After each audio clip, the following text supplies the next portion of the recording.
Merhabalar, mutfağıma hoş geldiniz. Bugün mutfağımda bol susamlı simit poğaça yapacağız. Ben malzemelerimi hazırladım. Kullandığım bardak ölçüsü 200 milim. 2 bardak sütüm var, yarım bardak sıvı yağ, 1 tatlı kaşığı tuz, 1 yemek kaşığı maya, 1 yemek kaşığı toz şeker ve buraya da 6 su bardağı un hazırladım. Karıştırma kabımın içerisine öncelikle sütümü alıyorum. Sütü hafiften ılıtalım. Mayamı ilave ettim. Toz şeker. Ve sıvı yağımı da ilave ettim.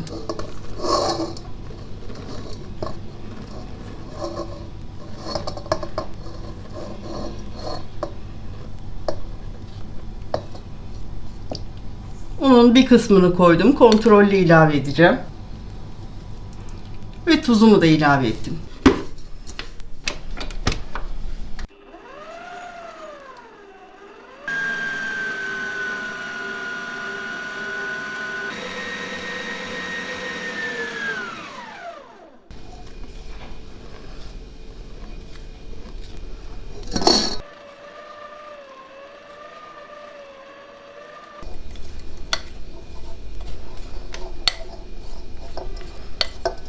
Unumuzun hepsini koydum. Tekrar çalıştırıyorum.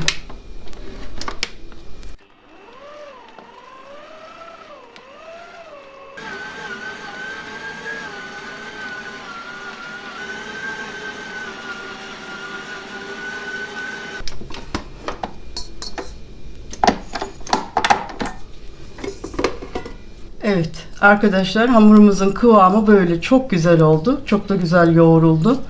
Şimdi ben bunu yine kabına koyacağım. Yoğurma kabına koyacağım. Ve üzerini örteceğim. Tam 1 saat mayalandıracağız. Hamurumuz mayalanırken biz iç malzemesini hazırlayalım. Şöyle küçük bir kase siyah zeytinin çekirdeklerini çıkarıp doğradım. Bir parça kaşar peyniri kullanacağım. Bir parça da taze köy peyniri. 2 adet biberim var, yeşil ve kırmızı. Ve biraz da sucuk.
İçimiz çok güzel oldu. Sizler istediğiniz malzemelerden hazırlayabilirsiniz. Hamurumuzun mayası çok güzel geldi. İstediğim gibi kabardı. Şimdi poğaçalarımıza şekil verelim.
Bu şekilde hazırlıyoruz.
Poğaçalarımızın şeklini verdim.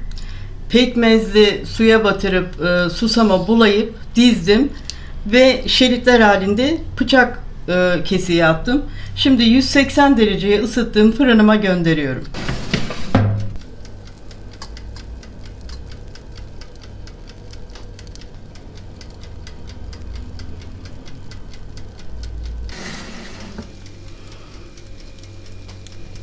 Arkadaşlar poğaçalarımız pişti. Siz kontrollü pişirin. Benim 180 derecede bir yarım saati buldu. Ara ara kontrol ederek pişirin.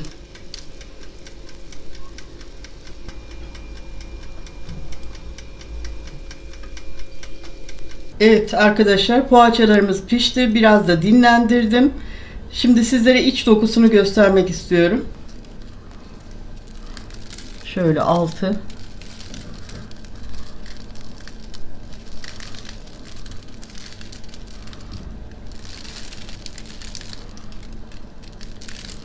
Gayet güzel oldu. Misler gibi de kokuyor.